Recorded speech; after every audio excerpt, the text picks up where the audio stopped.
देश का प्रधानमंत्री गूंगा है, बहरा है और अंधा है। न तो उसे कुछ दिखाई देता है, न उसे कुछ सुनाई देता है और मुंह पे उसके लगा है ताला। अपराधियों को संरक्षण देने वाला है, इसे कहने में मुझे कोई झिझक नहीं है। आप मंत्रियों की लिस्ट देख लो, विधायकों और सांसदों की लिस्ट देख लो, बीजेपी के अपराधियों की भरमार है। आज देश में जो हमारी यूनिवर्सिटियों की जो शुरू होती है रैंकिंग, सबसे पहली आती है 418वें नंबर पर। लगभग 13 लाख करोड़पति अरबपति लोग इस देश को छोड़कर विदेशों की नागरिकता ले चुके हैं। अगर देश में इतना ही विकास हो रहा है, ये देश बढ़िया चल रहा है, अच्छे दिन आ चुके हैं, तो ये लोग यहां से बाहर क्यों जा रहे हैं? 8 लाख बच्चे हर साल इस देश से बाहर पढ़ने जा रहे हैं। अगर ये विश्वगुरु बन रहा है तो क्यों जा रहे हैं भाई बाहर पढ़ने? शिक्षा की स्थिति है, केवल मास्टरों की जो बात है, 12वीं तक के जो मास्टर हैं, 15 लाख मास्टरों की भर्ती इस देश में होनी है, जो खाली पड़े हैं पद मास्टरों की। इसकी स्थिति यह है कि पूरे 60 साल में मात्र 55 लाख करोड़ रुपए कर्जा था देश में, लेकिन इन 9 साल में 110 लाख करोड़ रुपए कर्जा और बढ़ गया मात्र 10 साल में। मनरेगा के मजदूर हैं, उन मजदूरों की संख्या 28 करोड़ रजिस्टर्ड हैं और उनको सरकार मात्र 2 करोड़ को भी रोजगार देने में सक्षम नहीं है। स्मृति ईरानी की जो सहेली है कंगना रनौत, वो तो कह रही भारत आज़ादी 2014 में हुआ था, तो उसकी गलती क्या है बेचारी की? अब भाई उसकी बेटी खूब अपने आराम से बिजनेस कर रही है, वो मंत्री है, तो उन्हें जो ना कहते हैं कि सामन के अंधे को हरा ही हरा नजर आता है। को घुटनों पर आना ही पड़ेगा, हार माननी ही पड़ेगी, और न्याय मिलेगा नहीं तो हम छीन लेंगे न्याय। हम जानते हैं संघर्ष से ये हम हासिल। प्रबुद्ध वर्ग भी आ रहा है, ग्रामीण वर्ग भी आ रहा है, हर वर्ग के लोग आ रहे हैं, मगर प्रधानमंत्री नहीं सुन रहे हैं। देश का प्रधानमंत्री गूंगा है, बहरा है और अंधा है। न तो उसे कुछ दिखाई देता है, न उसे कुछ सुनाई देता है और मुंह पे उसके लगा है ताला। अपराधियों को संरक्षण देने वाला है, इसे कहने में मुझे कोई झिझक नहीं है। आप मंत्रियों की लिस्ट देख लो, विधायकों और सांसदों की लिस्ट देख लो, बीजेपी के अपराधियों की भरमार है। और ऐसे अपराधी हैं जिनके ऊपर आरोप लगे, न केवल रेप के, बल्कि उन्होंने पूरे परिवार तक को खत्म करवाया। आप कुलदीप सेंगर को भूले तो नहीं होंगे, किसमें है वो? ऐसे कई लोग हैं। और अब ये ब्रजभूषण, जिनकी आप बात कर रहे हो, वो केवल नारे देते हैं। जब जमीन पर काम करने की बात आती है या उनके उन नारों की सच्चाई दुनिया के सामने आ पाए, उसकी बात आती है, तो तब वो नदारत होते हैं। अच्छा, अगर बात करें तो कहते हैं कि बेटियों को सबसे ज़्यादा उद्धार 9 सालों में होगा। बीजेपी के लोग कहते हैं कि प्रधानमंत्री ने बेटियों को सशक्त किया है, आत्मनिर्भर किया है। कहना एक अलग बात है और करना वो दूसरी बात है, और जमीन पर दिखना ये बिल्कुल अलग बात है। आप इनकी नारों की या इनकी बातों की सच्चाई का अंदाजा सिर्फ इस बात से लगा सकते हैं, प्रधानमंत्री कर्नाटक आंदोलन में बिजी रहे, वहां से हार के आए तो सीधे विदेश यात्रा पर चले गए। 2 मिनट इन बच्चियों से बात करने के लिए प्रधानमंत्री नहीं निकाल पाए। इसी से आपको उनकी कथनी और करनी दोनों का अंतर पता लग जाएगा, उनके नारों की सच्चाई का पता लग जाएगा। अच्छा, हम ब्रजभूषण की जरा बात कर लें। उत्तर प्रदेश से आते हैं, उत्तर प्रदेश के सांसद हैं, उनका जो इलाका है अयोध्या से सटा हुआ है, और उत्तर प्रदेश में रामराज की बात कही जा रही है और देश में भी रामराज की बात कही जा रही है। तो बेटियां रामराज में कब तक न्याय मांगेंगी, और ये कौन सा रामराज है? देखो भाई, रामराज की जो बात कर रहे हो, रामराज ऐसा है कि सुप्रीम कोर्ट में कहने के बाद कि अतीक की और उसके भाई की रक्षा हम करेंगे, और हाई कोर्ट में यह कहने के बाद कि उनकी रक्षा की जिम्मेदारी, सुरक्षा की जिम्मेदारी हमारी है। 20 AK-47 से लैस उनको पुलिस वाले दिए जाते हैं और उन्हीं के सामने उनका कत्ल कर दिया जाता है। तो न केवल अदालत का अपमान हुआ, बल्कि कानून की धज्जियां उड़ाई गई। इसे अगर आप रामराज कहते हैं तो भाई मैं समझता हूं मेरे जैसे व्यक्ति को ऐसे रामराज से कोई मतलब नहीं है।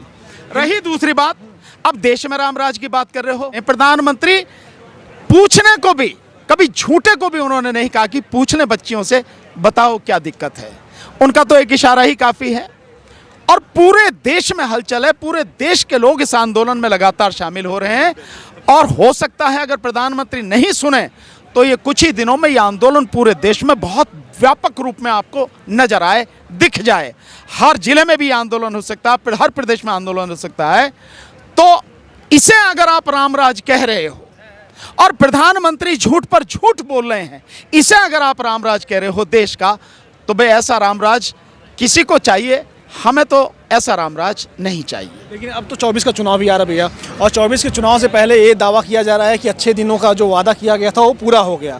2014 और 2019 में जो संकल्प पत्र था बीजेपी का, उसमें सारा चीज़ पूरा हो गया और विश्व गुरु बनाया जा रहा है भारत को। बिल्कुल, मैं समझता हूँ पूरा होने के लिए कैसे कैसे पूरा हुआ है, थोड़े आंकड़ों से समझेंगे तो पूरा हो जाएगा। जैसे घोषणा की थी कि देश में 10 यूनिवर्सिटियां ऐसी बनाई जाएंगी जो दुनिया की जो टॉप की लिस्ट है उसमें आए।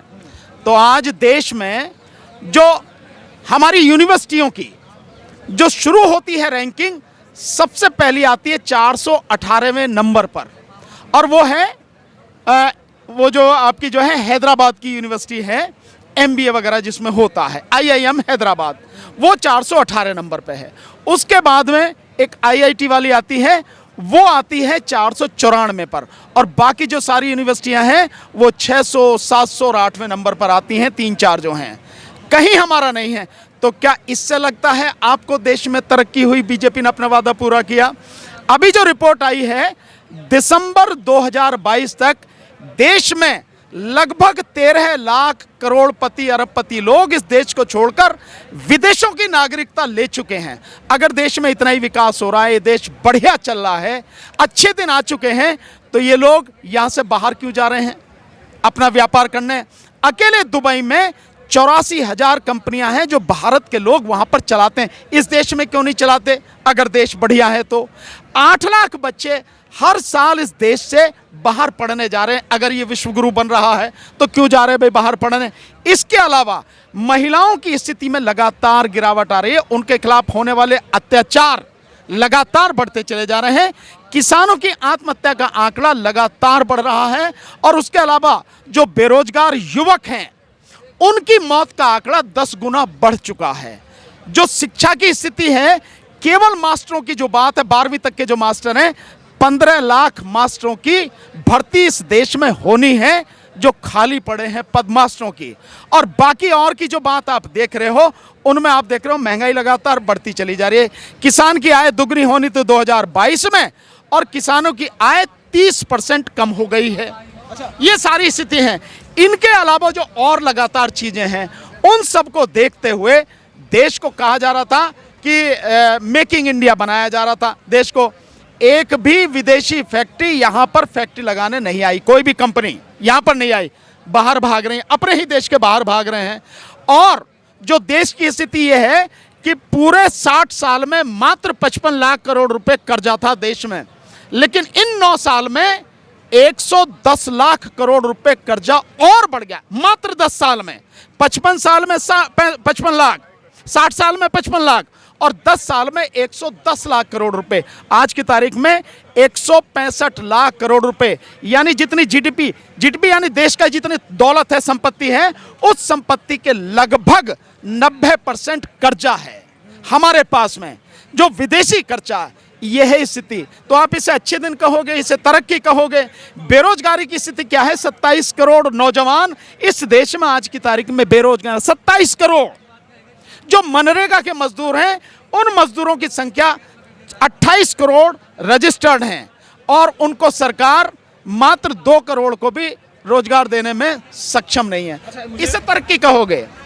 मुझे ये इससे पता लगती है क्या आंकड़े हैं। ये बताइए, स्मृति ईरानी देश की एक मंत्री, केंद्रीय मंत्री, वो ये कह रही हैं कि 9 सालों में बेटियों को इतना मोदी जी ने योग्य बना दिया है कि वो मेडल लेकर आ रही हैं। इसके पहले बेटियां घर से नहीं निकल पाती थी, और आज बेटियां बहुत तरक्की कर रही हैं, रॉकेट उड़ा रही हैं, और ये फाइटर जेट उड़ा रही हैं। नहीं, वो तो उसकी कोई गलती नहीं है, क्योंकि वो तो उसकी जो सहेली है ना, स्मृति ईरानी की जो सहेली है कंगना रनौत, वो तो कह रही भारत आज़ादी 2014 में हुआ था, तो उसकी गलती क्या है बेचारी की? अब भाई उसकी बेटी खूब अपने आराम से बिजनेस कर रही है, वो मंत्री है, तो उन्हें जो ना कहते हैं कि सामन के अंधे को हरा ही हरा नजर आता है, तो उन्हें सब कुछ बढ़िया है।